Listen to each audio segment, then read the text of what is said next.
Hello everyone, this is our third part of economy series. So let's begin with it. 21st question. With reference to GDP and GNP, which of the following statements correctly explains the difference between them? Okay, हमें इन दोनों में से इन दोनों का difference बताना है इन sentences को read करके. कितने सेंटेंसेस है? 4 है, तो हम इनको ध्यान से पढ़ेंगे.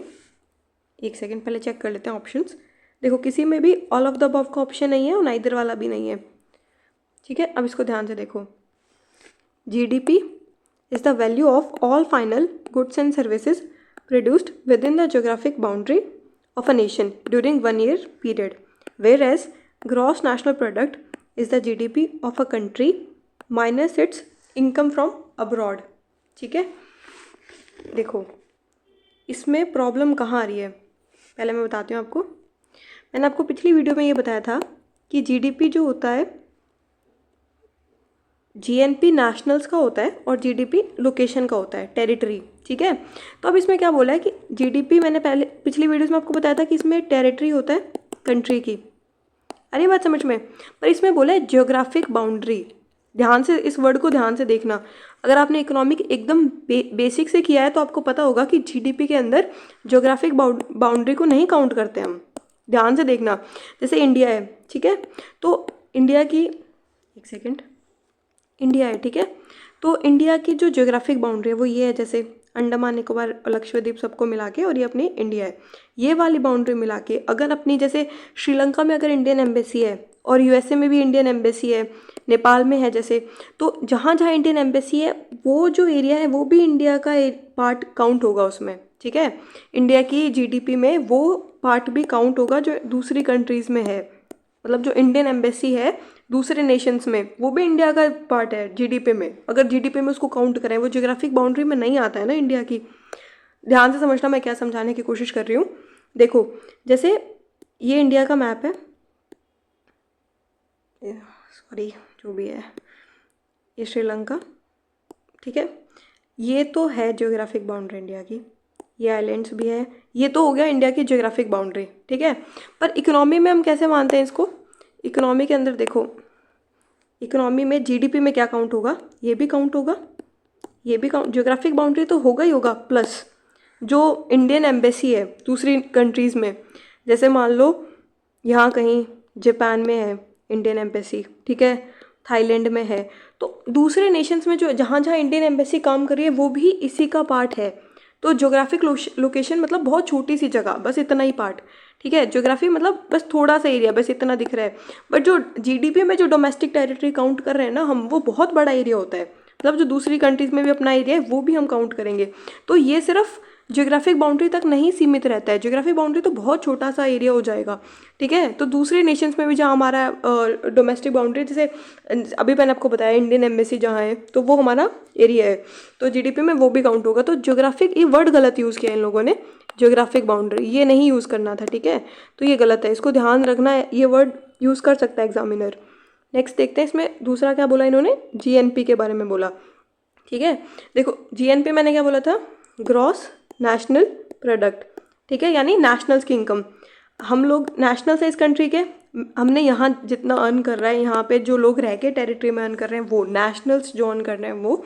और दूसरी चीज़, अगर मैं फॉरेन चली जाऊँ, सपोज़ मैं यूएसए जा रही हूँ और मैं वहाँ पे अर्न कर रही हूँ तो मैं नेशनल इंडिया की ना, तो मैं जो अर्न कर रही हूँ वो इंडिया के नेशनल्स में काउंट होगा, जीएनपी में काउंट होगा. ठीक है, अब देखो मैं आपको दोनों में डिफरेंस समझा रही हूँ. ये है जीएनपी, ये है जीडीपी. अगर मैं यूएसए में काम कर रही हूँ, ठीक है, तो मेरी जो इनकम होगी वो यहाँ काउंट होगी. अगर मैं यूएसए में वर्क कर रही हूँ और तो यहाँ काउंट हो रहा है, पर वो जीडीपी में काउंट नहीं होगा. ठीक है, क्योंकि मैं इंडिया की जो टेरिटरी है, डोमेस्टिक टेरिटरी, उसमें वर्क नहीं कर रही हूँ. ठीक है, मैं इंडियन एम्बेसी में काम कर रही हूँ अगर मैं, तो वो जीडीपी में काउंट होगा, जीएनपी में काउंट नहीं होगा. जीएनपी में तो काउंट होगा ही, ऑफकोर्स ही बात है, नेशनल हूँ ना मैं. ठीक है, तो देखो अगर मैं इंडिया के अंदर काम कर रही हूँ या इंडिया की कोई डोमेस्टिक टेरिटरी जो फॉरेन कंट्री में वहाँ काम कर रही हूँ, तो मैं जीडीपी में काउंट होगा मेरा. ठीक है, और जीएनपी में भी होगा अगर मैं उस टेरिटरी के अंदर काम कर रही हूँ. जैसे फॉर एग्जांपल एयर इंडिया है. ठीक है, अब एयर इंडिया है, अगर एयर इंडिया में मैं एयर होस्टेस हूँ और मैं इंडिया से मेरी फ़्लाइट गई और यूके में लैंड की, तो यूके के अंदर अगर लैंड कर रही है तो इसका मतलब ये थोड़ी है कि मैं यूके की जीडीपी में काउंट होने लग गई। नहीं, मैं मतलब जो एयर इंडिया है वो टैक्स तो यहीं दे रहे हैं, मेरी जो इनकम आ रही है उस पर टैक्स मैं इंडिया में दे रही हूँ, सारी चीज़ इंडिया में हो रही है, तो वो इंडिया की जीडीपी में काउंट होगा। नेशनल तो मैं इंडिया की हूँ ना। आ रही बात समझ में? ये डिफरेंस होता है जीएनपी में और जीडीपी में। Hope you get it. ठीक है, तो ये वाला हम बिल्कुल गलत कर रहे हैं। किस बेसिस पे गलत कर रहे हैं कि देखो, पहला तो ये ज्योग्राफिक बाउंड्री, ये वर्ड इन्होंने गलत इस्तेमाल किया, ये नहीं करना चाहिए था।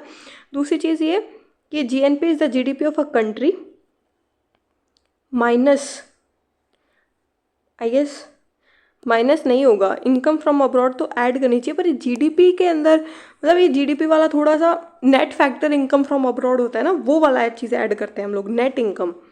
ठीक है, नेट इनकम अब्रॉड से, ये डायरेक्ट इनकम नहीं, नेट इन्होंने वर्ड ही यूज़ नहीं किया, वो इंपॉर्टेंट था यूज़ करना। ठीक है, तो इस हिसाब से ये वाला गलत है। सेकंड देखते हैं, GDP is a quantitative concept whereas GNP is both quantitative as well as qualitative concept.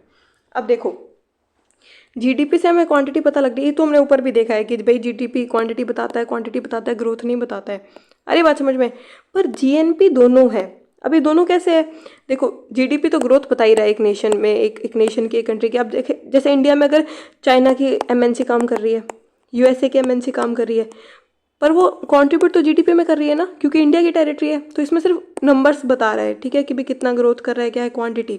पर जीएनपी की बात करें तो ये हमारे नेशनल का काम बता रहा है कि हमारे नेशनल से ने कितनी मेहनत की, कितना वो अर्न कर रहे हैं, तो उनकी क्वालिटी बता रहे हैं कि भाई किसी कंट्री का जीएनपी अगर ज़्यादा आ रहा है तो विच मीन्स उस कंट्री के लोग मेहनत कर रहे हैं, मतलब चाहे दूसरी कंट्रीज़ में जाके कर रहे हो, पर उस कंट्री के नेशनल्स जो है, उस कंट्री के जो सिटीजन्स है, वो काफ़ी क्वालिटेटिव टर्म्स में बेटर है। ठीक है, तो इसलिए जीएनपी दोनों बताता है, और जो जीडीपी है वो सिर्फ क्वांटिटेटिव बताता है। तो सेकंड वाला सही है, फर्स्ट वाला गलत है। देखते हैं ऑप्शन एलिमिनेट हो रहे हैं क्या। ये हो गया एलिमिनेट, ये हो गया एलिमिनेट। अब बचा 2 ओनली। मेरे हिसाब से यही होना चाहिए, पर 3 और 4 फिर भी देख लेते हैं। मेरे हिसाब से दोनों गलत है।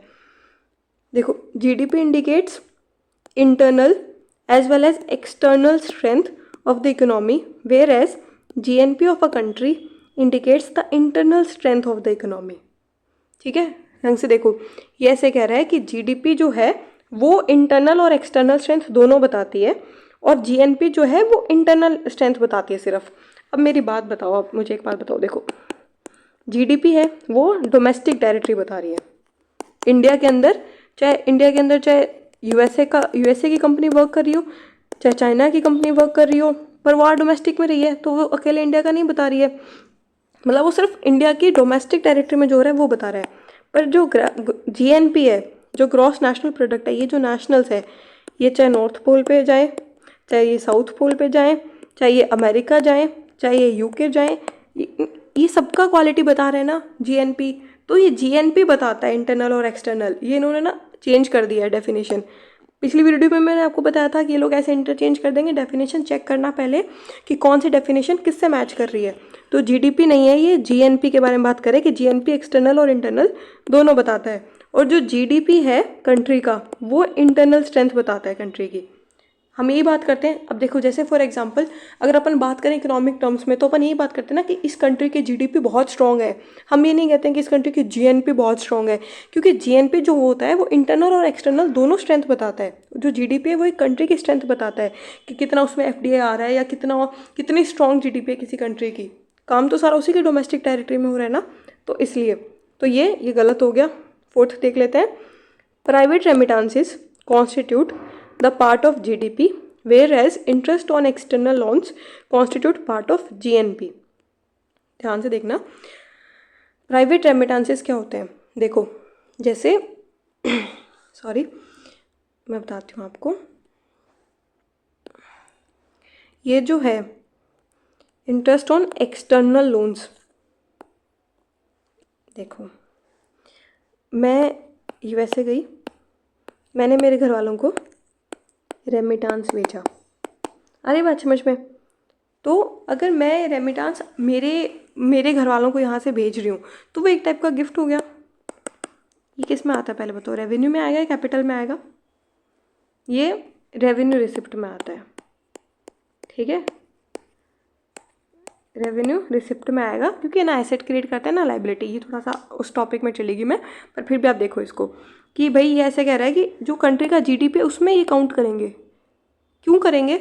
देखो इसकी डेफिनेशन अपने पहले भी देखिए, goods and services produced in a country in 1 year. ठीक है, गुड्स और सर्विसेज जो कंट्री के अंदर प्रोड्यूस हो रही है। पर मैं तो नेशनल हूँ ना यार, मैं बाहर से मैं अगर यूएसए से भेज रही हूँ तो मैं नेशनल हूँ कंट्री की, और मैं बाहर जाके कर रही हूँ, मैं डोमेस्टिक टेरिटरी में नहीं कर रही हूँ।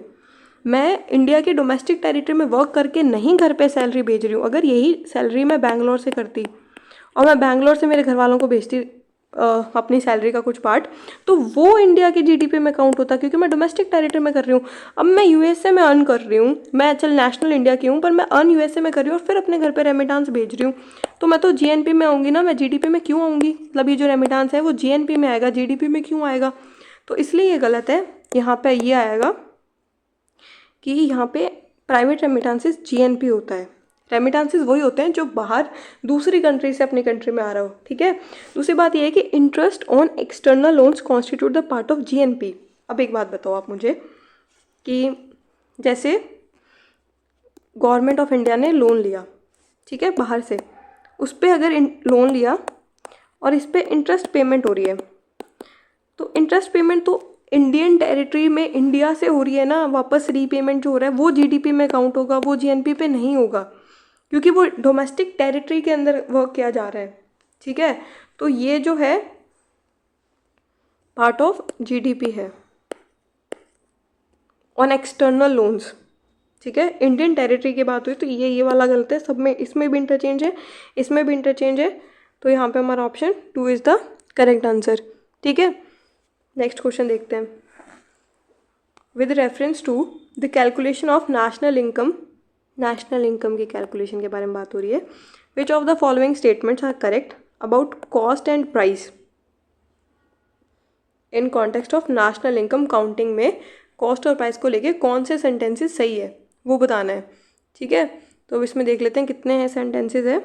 1 2 3 4 देख लो, किसी में भी ऑल नहीं है, किसी में भी नाइदर नहीं है। सबसे पहले ये चेक कर लेना ताकि एलिमिनेट करने में ना थोड़ा सा इजी हो जाएगा आपको। तो अब देखते हैं इसको।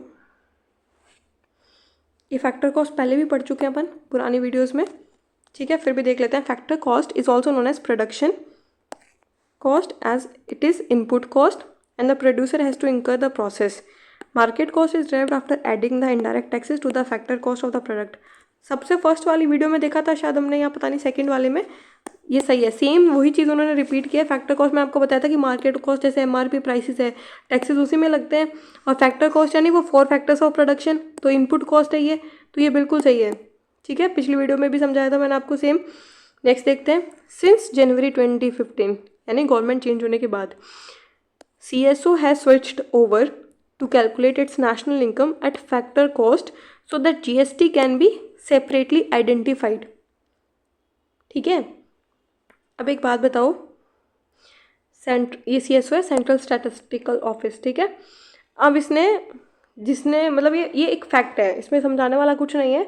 इसमें मैं बताती हूँ कि नेशनल इनकम फैक्टर कॉस्ट से नहीं, मार्केट कॉस्ट से करना शुरू कर दिया था हम लोगों ने, मार्केट कॉस्ट से, फैक्टर कॉस्ट से नहीं। तो ये फैक्ट है यहाँ पे, ये बहुत बारी चेंज करते हैं। देखो कोई भी क्वेश्चन आ रहा है एग्जाम में तो सबसे पहले ये देखना कि इन्होंने फैक्ट को कहीं ना कहीं फैक्ट चेंज किया होगा।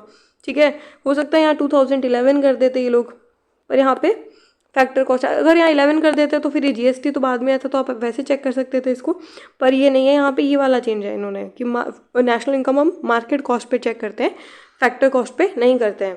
ठीक है, नेक्स्ट देखते हैं। As per the recommendations of National Statistical Commission base year was revised। हाँ ये सही है, ये बिल्कुल सही है। देखो अगर आप इकोनॉमी नहीं पढ़ी आपने तो आप बेसिक से या पढ़ रहे हो तो आप ये ज़रूर पढ़ लेना कि 2015 में जब गवर्नमेंट जैसे चेंज हुई, बीजेपी गवर्नमेंट आई, तो उन्होंने बहुत सारे चेंजेस किए।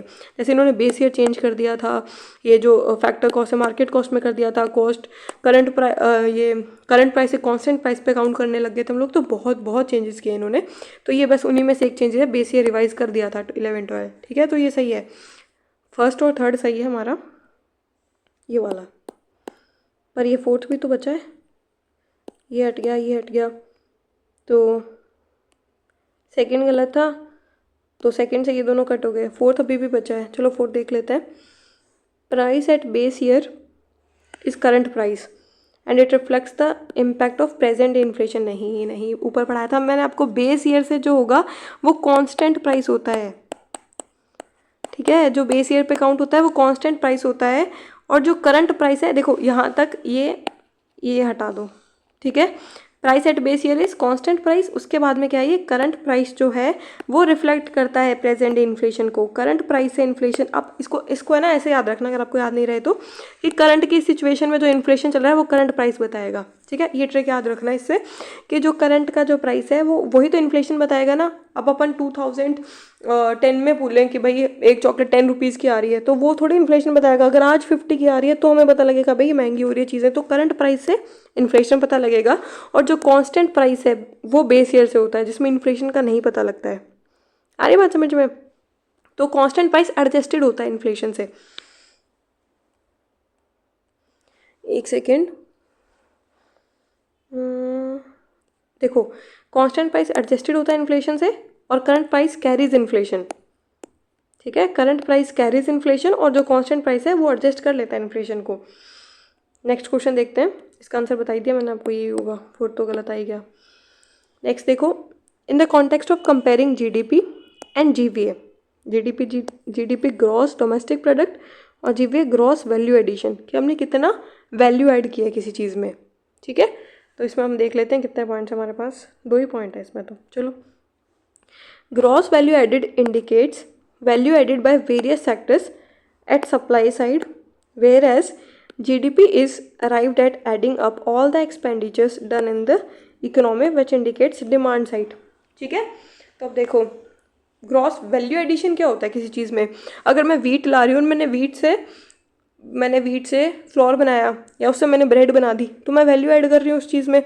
मैं नॉर्मल थ्रेड लेकर आई कॉटन का या वूल का, मैंने उससे स्वेटर बना दी, तो मैंने वैल्यू ऐड कर दी, तो वो होता है वैल्यू एडिशन, ठीक है। और ये वैल्यू एडिशन अगर मैं कर रही हूँ तो मैं सप्लाई साइड में कर रही हूँ ना, क्योंकि मैंने सप्लाई किया है। अगर मैं स्वेटर बना रही हूँ फिर मैं उसको सप्लाई कर रही हूँ, ठीक है, तो वो सप्लाई साइड में ना ग्रॉस वैल्यू एडिशन, तो बना के सप्लाई करूँगी मैं उसको। दूसरी चीज़ क्या है कि जीडीपी जो है वो ये देखो, गुड्स एंड सर्विसेज, ये तो एक मेथड था, ये प्रोडक्शन मेथड है जीडीपी निकालने का, ठीक है, कि goods and services produced in a country in a year, ये जो सारी चीज़ें, ये जीडीपी का प्रोडक्शन मेथड है, ठीक है। ये एक्सपेंडिचर मेथड भी आता है कि जितना एक्सपेंडिचर है उन सबको ऐड करो और फिर उसको निकालो। तो एक्सपेंडिचर तभी करेंगे ना जब हमारी डिमांड होगी। मेरा मन कर रहा है कि मैं नमक खा के आऊँ, तभी मैं डिमांड करूँगी नमक की। मेरा मन कर रहा है कि मैं आज मैगी खाऊंगी, तो मेरा डिमांड है, वो मेरा एक्सपेंडिचर, मैं उस पर मतलब मैं पैसा खर्च करूंगी, मैगी लूँगी, तो वो मेरा एक्सपेंडिचर है। उस सबको काउंट करके भी जीडीपी आता है। इसको एक्सपेंडिचर मेथड कहते हैं। जीडीपी निकालने के बहुत सारे मेथड्स होते हैं, जैसे इनकम मेथड, एक्सपेंडिचर मेथड और ये प्रोडक्शन मेथड, ठीक है। तो यहाँ एक्सपेंडिचर मेथड की बात हुई है, तो ये क्वेश्चन एकदम सही है। एक सेकेंड मैं इसको क्लीन कर दूँ थोड़ा। नेक्स्ट पॉइंट देखते हैं, सेकंड, तो ये वाला सही है, मैंने बताया अभी आपको। सेकंड पॉइंट देखते हैं। While GDP is a good measure in comparative studies comparing economies, GVA is a better measure to compare different sectors within the economy। सही बात है। देखो, जीडीपी तो ये तो सबको पता ही है, इतने अपने क्वेश्चन किया तो आपको इतना पता लग गया होगा कि जीडीपी इकोनॉमीज को कंपेयर अपन इसीलिए करते हैं ना, कि India is the 5th largest GDP in the world और growing economy in the world, सबसे बड़ी इकोनॉमी बनती जा रही है धीरे धीरे। तो अपन जीडीपी के बेसिस पे इकोनॉमीज को कंपेयर करते हैं, ठीक है। तो ये पॉइंट तो यहाँ तक तो बिल्कुल सही है। आगे देखो, GVA is a better measure, मतलब जीडीपी का कंपैरिजन में बेटर मेजर, मतलब जीडीपी तो अपने आप में गुड है ही। क्यों गुड है? क्योंकि हम इकोनॉमीज को कंपेयर कर रहे हैं। पर जीवीए भी बेटर मेजर है, क्यों? ताकि हम डिफरेंट सेक्टर्स को मेजर कर पाएँ इकोनॉमी में। देखो, ये बात बिल्कुल सही है। अब देखो, जैसे बहुत सारे सेक्टर्स होते हैं, फॉर एग्जाम्पल जैसे, मतलब कौन सा सेक्टर, इसमें कोई एग्जांपल देने वाला ऐसा सीन है नहीं, मतलब कौन सा सेक्टर कितना वैल्यू ऐड कर रहा है। डिफरेंट सेक्टर, जैसे टेक्सटाइल सेक्टर है, फूड इंडस्ट्री है, तो जिसका जितना, जैसे मैंने आपको बताया था ग्रॉस वैल्यू एडिशन, मैं आपको बताती हूँ। एग्रीकल्चर का वैल्यू एडिशन कितना हो रहा है? 16%, ठीक है। 1980s में ना ये बहुत हाई था, बहुत हाई, मतलब 55 कुछ था शायद, या 45 कुछ, इतना परसेंट था ये 1990 में एग्रीकल्चर का वैल्यू एडिशन। अभी कितना है ये? 16% के आसपास। मैन्युफैक्चरिंग का वैल्यू एडिशन ये इतना ही है, 16-17 इसका होगा, पहले भी इतना ही था मैन्युफैक्चरिंग का वैल्यू एडिशन। सर्विस सेक्टर का थोड़ा बड़ा है, शायद सही बता रही हूँ, मेरे को डाटा में थोड़ा रीचेक करना पड़ेगा, पर यही है। ठीक है, मतलब यही पता लगता है कि डिफरेंट जो सेक्टर्स है अपनी इकोनॉमी में, उनमें कितना वैल्यू एडिशन हो रहा है। ठीक है, तो ये हम कंपेयर कर पाते हैं कि भाई एग्रीकल्चर ज़्यादा अच्छे से वर्क कर रहा है या मैन्युफैक्चरिंग कर रहा है या सर्विसेज कर रहा है। तो इस हिसाब से सर्विस का शायद 77 होना चाहिए। ये कितना 1530 नहीं 77 नहीं, आई गेस 67% कुछ, बाकी मेरे को आइडिया नहीं है, मतलब मोटा मोटा यही है, आप ध्यान रख सकते हो इसको। ठीक है, तो यही है कि जीपीए से हम पता लगा सकते हैं कि different sectors with in the economy को हम कंपेयर किया जा सकता है। ठीक है, जैसे मैंने अभी आपको कंपेयर करके दिखाया, तो इसमें both 1 and 2 is the correct answer. Next question, which of the following statement showing the relation between economic growth and economic development are incorrect. Incorrect बताना है, ये हम पहले भी कर चुके हैं क्वेश्चन। इकोनॉमिक ग्रोथ और डेवलपमेंट थोड़ा सा बेसिक अगर आपका क्लियर है ना, तो ये क्वेश्चन बहुत बहुत बहुत ज़्यादा ईजी है, ये ग्रोथ और डेवलपमेंट वाला। अरे बात समझ में, ऑप्शन देखो इसमें है all of the above option, तो मतलब तीनों सही हो सकते हैं। ठीक है, तो इसको पहले देख लेते हैं। इकोनॉमिक ग्रोथ इज क्वांटिटी, ये पहले ही गलत, यही गलत बता दिया इन्होंने, ये हमने पहले भी रिपीट किया है कि जो ग्रोथ है, इकोनॉमिक ग्रोथ और इकोनॉमिक डेवलपमेंट, इकोनॉमिक डेवलपमेंट एक क्वालिटेटिव टर्म है और इकोनॉमिक ये क्वांटिटेटिव टर्म है। तो ये यहाँ बता रहा है मेरे हिसाब से, एक सेकेंड इसको मैं देखूँ दोबारा, मैं बताती हूँ। देखो सॉरी इसको मैंने गलत रीड कर लिया, ग्रोथ और डेवलपमेंट, हाँ डेवलपमेंट जो है वो क्वालिटेटिव है, ग्रोथ क्वांटिटेटिव है। हाँ अपन कहते हैं ना जीडीपी कितने ग्रो की है, तो जीडीपी क्वांटिटेटिव, इसको ऐसे याद करना जैसे मैं याद कर रही हूँ। जीडीपी है वो नंबर्स में आती है और नंबर्स में आ रही है, और जीडीपी क्या दिखाती है, ग्रोथ। तो इकोनॉमिक ग्रोथ किससे आ रही है, नंबर से, क्वांटिटेटिव, तो यहाँ पे आ गया क्वांटिटेटिव। उसके बाद में इकोनॉमिक डेवलपमेंट क्वालिटेटिव टर्म, तो ये सही है। इसके बाद में higher economic growth automatically brings in higher economic development, ये पहले भी देख चुके हैं, ये पॉइंट पहले भी आया था कि इकोनॉमिक ग्रोथ हो रही है तो ऑटोमेटिकली इकोनॉमिक डेवलपमेंट नहीं होगी, ऐसा नहीं होता है। हमारी इकोनॉमी कितनी ग्रो कर रही है, देखो 5th लार्जेस्ट इकोनॉमी है वर्ल्ड में। ठीक है, हम इतना ग्रोथ लार्जेस्ट मतलब largest one of the largest economy, और इतना ग्रो कर रहे हैं हम लोग, फिर भी हमारी इकोनॉमिक डेवलपमेंट कम है, फिर भी हमारे पॉवर्टी है डबल डिजिट नंबर में, है ना, 11% मल्टी डायमेंशनल पॉवर्टी हमारे यहाँ पे। अभी भी बहुत बहुत इश्यूज़ है हमारे डेवलपमेंट में, इकोनॉमिक डेवलपमेंट, इनक्वालिटीज़ बहुत है। तो ये नहीं है ऑटोमेटिकली, हमारे यहाँ तो नहीं हुआ ऐसा कुछ, मतलब ऐसा कुछ आ रहा है ना, तुमको ऐसा कोई क्वेश्चन नहीं समझ आ रहा है तो उसको इंडिया से रिलेट करो कि हमारे यहाँ पे इतनी इकोनॉमिक ग्रोथ है फिर भी ऑटोमेटिकली इकोनॉमिक डेवलपमेंट नहीं हुआ। ठीक है, तो ये वाला गलत है। थर्ड देखते हैं, GDP indicates the economic growth of an economy whereas per capita income indicates economic development to some extent। ठीक है, टू सम एक्सटेंट ही करता है।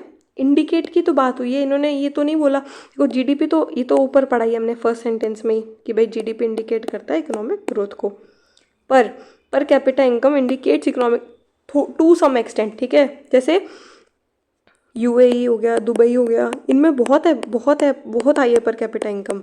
ठीक है, तो पर कैपिटा इनकम से थोड़ा अंदाज़ा हो जाता है कि यहाँ का इकोनॉमिक डेवलपमेंट कैसा है। जो अफ्रीकन कंट्रीज़ है कुछ, तो उनमें बहुत लो है ये पर कैपिटा इनकम जो है वो बहुत कम है। जो ये नीदरलैंड टाइप्स की जो सिटीज़ होती है, या जो मतलब नीदरलैंड जैसे जो यूके हो गया जैसे, तो यहाँ पे क्या हो कि पर कैपिटा इनकम थोड़ा हाई होता है, तो मैं थोड़ा सा इकोनॉमिक डेवलपमेंट का अंदाज़ा हम लोग लगा सकते हैं। तो फर्स्ट और थर्ड सही है, सेकंड गलत है। आ रही बात समझ में? तो नेक्स्ट देखते हैं 25th question, which of the following perfectly explains meaning of GDP of an economy. ठीक है, जीडीपी का मीनिंग रियल में कौन एक्सप्लेन कर रहा है, इनमें से हमें ये बताना है। तो ऑप्शन है 4, अच्छा इन चारों में से एक ही सही होगा, हमें चारों में से एक ही बताना है। तो देखते हैं, GDP is the value of all final goods and services produced, यहाँ तक सही है, with in the boundary of a nation, ये भी सही है। बाउंड्री देखो जियोग्राफिकल बाउंड्री नहीं बोला है, ये ध्यान देना। जो अपन ने 21st क्वेश्चन गलत किया था उसमें जियोग्राफिकल बाउंड्री था, इसलिए उसको गलत किया। ठीक है, यहाँ पे क्या, with in boundary of a nation during 1 year period adding expenditure on imports not produce in the nation, ये देखो यहाँ तक सही होना था ये। ये क्यों ऐड किया बिना मतलब? ये जो आपके फालतू की बकवास ऐड करते हैं ना लास्ट में, वो क्वेश्चन ज़्यादातर गलत ही होते हैं। वो जानबूझ के गलत करने के लिए ऐड किया जाता है। किसी और सेंटेंस में आना था, यहाँ ऐड कर दिया इन्होंने। Adding expenditure on imports not produced in the nation.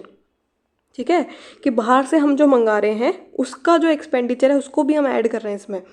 अच्छा, उसको बाहर से जो मंगा रहे हैं उसका एक्सपेंडिचर ऐड कर दिया हमने, तो एक्सपोर्ट का क्यों नहीं कर रहे जो हम बाहर भेज रहे हैं? मतलब या तो ऐड करो तो नेट करो ना यार, नेट इम्पोर्ट माइनस एक्सपोर्ट वो करते हैं अपन, वो चीज़ वो तो इन्होंने नहीं ऐड की यहाँ पे। ठीक है, मतलब अगर तुम भाई एक्सपेंडिचर इंपोर्ट का काउंट कर रहे हो कि हमने इंपोर्ट पे कितना पैसा लगाया, तो हमने एक्सपोर्ट किया वो भी तो काउंट करो, ताकि हम इंपोर्ट माइनस एक्सपोर्ट करें। तो ये वाला गलत हो गया, इन्होंने यहाँ गलत किया। नेक्स्ट देखते हैं, gross domestic product is the value of all final goods and services produce with the boundary of a nation during 1 year period. यहाँ तक देखो ये सेम रिपीट किया क्योंकि यहाँ तक सही है डेफिनेशन। आगे इन्होंने क्या ऐड किया, removing expenditure of goods and services produced are exported but not sold within the country. अब ये कह रहे हैं कि भाई हमने सारा जितना गुड्स और सर्विस प्रोड्यूस हुआ उस सबको तो हमने ऐड कर लिया, अब उसमें से वो एक्सपेंडिचर वो गुड्स और सर्विसेज का जो जिसको एक्सपोर्ट किया है वो हम लोग हटा देंगे इनमें से। अब ये वाला भी गलत हो गया ना उसी बेसिस पे, अगर भाई तुम लोग इंपोर्ट को ऐड करो तो एक्सपोर्ट ऐड करो, यहाँ एक्सपोर्ट को ऐड नहीं किया इन्होंने, या अगर एक्सपोर्ट को हटा दिया तो इम्पोर्ट को ऐड नहीं किया इन्होंने। तो दोनों को साथ में नेट काउंट करना होता है ना, नेट इम्पोर्ट माइनस एक्सपोर्ट, एक को ले रहे हो एक को छोड़ रहे हो, ऐसा नहीं होता है। नेक्स्ट क्वेश्चन देखते हैं, GDP is the value of all final goods and services produced within the boundary of a nation during 1 year period। यहाँ तक सही है। आगे देखते हैं, in which government spending, trade balance are also added as one of the components। ये सही है, मैं बताती हूँ कैसे। मैंने आपको पहली वीडियोस में बताया था कि ये क्या होता है, कि जैसे ये होता है, इसकी एक सेकंड मैं आपको बताती हूँ। इसमें गवर्नमेंट स्पेंडिंग, ठीक है, कंजप्शन, इन्वेस्टमेंट और फिर एक्सपोर्ट माइनस इम्पोर्ट, ये होता है जीडीपी में काउंट करने के लिए। ठीक है, गवर्नमेंट स्पेंडिंग मतलब स्पेंडिंग को इसको अपन ऐसे भी मान सकते हैं कि भाई देखो एक सेकेंड, गवर्नमेंट स्पेंडिंग, ये प्राइवेट कंजप्शन, ये इन्वेस्टमेंट और ये एक्सपोर्ट माइनस इम्पोर्ट। तो इसमें क्या बोला, goods and services produce with in the boundary of nation हो गया। उसके बाद में गवर्नमेंट स्पेंडिंग ऐड कर दिया, ये रहा इन लोगों ने। ट्रेड बैलेंस ही होता है एक्सपोर्ट माइनस इम्पोर्ट और ऑल्सो एडेड, तो ये add one of the components है। देखो इस वर्ड को ना ध्यान से देखना, वन ऑफ द कंपोनेंट्स, ये जिन जिन क्वेश्चन में आ रहा है ना ज़्यादातर ये सही होते हैं, वन ऑफ द कंपोनेंट्स। क्योंकि देखो अगर किसी चीज़ में 12 चीज़ें ऐड हो रही है, ठीक है, अब मैं कह दूँ कि one of the component of it is, मतलब कोई भी मैं एक चीज़ बोल दूँ कि इसमें वन ऑफ द कंपोनेंट है रोज़, ठीक है, तो बाकी के 12 मैंने सारे नाम नहीं बताए पर मैंने वन ऑफ द बताया, तो इसके चांसेस ज़्यादा सही होते हैं, मतलब करेक्ट होने के इसके हाई चांसेस होते हैं ऐसे क्वेश्चंस के। ये सही है इसमें, ठीक है, क्योंकि all final goods and services produced, यानी जो इन्वेस्टमेंट है, प्राइवेट कंजप्शन है, वो आ गया। गवर्नमेंट स्पेंडिंग बता दिया इन्होंने, ट्रेड बैलेंस बता दिया, तो ये क्वेश्चन एकदम परफेक्ट है। और ये वाला वर्ड इन्होंने यूज़ किया ना, ये वाला सेंटेंस, तो ये और परफेक्ट हो गया। ये बहुत बहुत सही है, ये इसको ध्यान रखना, ये वन ऑफ द कंपोनेंट होना तो उस सेंटेंस के सही होने के चांसेस हाई होते हैं। नेक्स्ट सेंटेंस देख लेते हैं फिर भी, GDP is the value of all final goods and services produced within the boundary of a nation during 1 year period minus national private consumption. नहीं, मैंने ये आपको फॉर्मूला बताया कि भाई प्राइवेट कंजप्शन तो है ना, तो इन्होंने क्यों इसको रिमूव किया बिना मतलब ये खुद से जो डेफिनेशन बना रहे हैं ना उसको आपको पकड़ना आना चाहिए कि भाई ये कहाँ गलती कर रहे हैं। जब आप इसमें थोड़ा प्रैक्टिस करोगे क्वेश्चंस को तो आपको पकड़ना आ जाएगा कि भाई ये इन्होंने यहाँ इन्होंने मिस्टेक किया, ये फालतू ऐड किया जा रहा है, इसको गलत बना रहे हैं जानबूझ के। और ये बहुत ही पॉजिटिव स्टेटमेंट होता है, इनको ध्यान रखना, ठीक है, वन ऑफ द, बहुत इंपॉर्टेंट है ये। नेक्स्ट देखते हैं, consider the following statements with respect to purchasing power parities exchange rate. देखो पीपीपी क्या होता है कि मैं यहाँ पे इंडिया में एक बर्गर अगर मैं 80 रुपीज़ का ख़रीद रही हूँ तो सेम बर्गर यूएसए में कितने में लेगा, ठीक है, सेम बर्गर यूएसए में $1 का आ रहा है, ठीक है, इंडिया यूएसए। तो ये हमारी परचेजिंग पावर पैरिटी है। इंडिया परचेजिंग पावर पैरिटी में कौन से नंबर पे है, 3rd पे। India stands on 3rd in purchasing power parity. हमारी करेंसी की परचेजिंग पावर है कि हम इतना परचेज कर पा रहे हैं, ठीक है, क्योंकि हमारी कंट्री इतनी स्ट्रॉन्ग है कि हम 3rd पे है इस पर, ठीक है, परचेजिंग पावर पैरिटी में। आगे देखते हैं इसमें क्या बताना है। अच्छा, ऑल ऑफ द अबव है इसमें, पॉइंट देख लो पहले। अभी तीन सेंटेंसेस इसको देख लेते हैं अच्छे से। It is the rate at which the currency of one country would have to be converted into that of another country to buy the same amount of goods and services in each country. यही बताया मैंने आपको कि rate है at which currency किसी one country की which have to be converted into that of another country to buy the same amount of goods and services in each country. मतलब यही तो मैंने बताया कि सेम बर्गर अगर इंडिया में 80 का आ रहा है तो वो सेम बर्गर यूएसए में $1 का आएगा. तो ये ना अपन ने करेंसी को कन्वर्ट किया दूसरे में कि भाई हमारा $1 तुम्हारा $1 हमारे 80 रुपीज़ के इक्वल है. ठीक है, तो ये डेफिनेशन सही है, इसको याद रखना. ये डेफिनेशन है इसकी परचेसिंग पावर पैरिटी की. ठीक है, सेकेंड पॉइंट देखते हैं. Purchasing power parity exchange rates are more volatile than market exchange rates. अब आप मुझे एक बात बताओ, मार्केट एक्सचेंज रेट्स आपने कभी न्यूज़पेपर देखा है तो उसमें साइड में ऊपर, जैसे फॉर एग्जांपल दैनिक भास्कर आ रहा है तो उसके साइड में यहाँ पे रेट्स लिखे होते हैं कि इसका बड़ा इसका बड़ा. तो जैसे गोल्ड है, ठीक है, वो मार्केट पे डिपेंड करता है, इसकी डिमांड कितना है, सप्लाई कितना है. तो जो मार्केट पे बेस्ड होगा वो ज़्यादा फ्लक्चुएट होगा ना यार. कॉमन सेंस है कि जो मार्केट पे बेस्ड है वो ज़्यादा फ्लक्चुएशन होगा उसमें. पीपीपी में इतना फ्लक्चुएशंस नहीं होता है, ये ज़्यादा वॉलेटाइल नहीं है. ये बिल्कुल गलत है. इसमें थोड़ा सा लॉजिक इस्तेमाल करना अपना कि मार्केट जो होता है वो ज़्यादा वॉलेटाइल होता है क्योंकि मार्केट डिमांड और सप्लाई पर डिपेंड करता है. अगर किसी की डिमांड बड़ी सप्लाई बड़ी तभी तो गोल्ड का रेट इतना ऊपर नीचे होता है क्योंकि वो मार्केट बेस्ड है. ठीक है, गोल्ड का फिक्स्ड रेट नहीं होता है, वो मार्केट पे डिपेंड करता है. आई बात समझ में. तो जैसे दिवाली पे लक्ष्मी पूजन के टाइम में गोल्ड का प्राइस थोड़ा हाई चला जाता है क्योंकि डिमांड बढ़ जाती है. तो ये मार्केट पे डिपेंड होता है, वो ज़्यादा फ्लक्चुएट होगा हमेशा. और जो पीपीपी है वो नहीं होता है, वो ज़्यादा वॉलेटाइल नहीं होता है इतना. ठीक है, लेस अफेक्टेड होता है, ये ज़्यादा स्टेबल है. ये वर्ड यहाँ वॉलेटाइल यूज़ नहीं होगा, यहाँ स्टेबल वर्ड यूज़ होगा क्योंकि पीपीपी ज़्यादा स्टेबल है भाई. आगे देखते हैं. PPP exchange rates do not consider the different quality of goods among countries.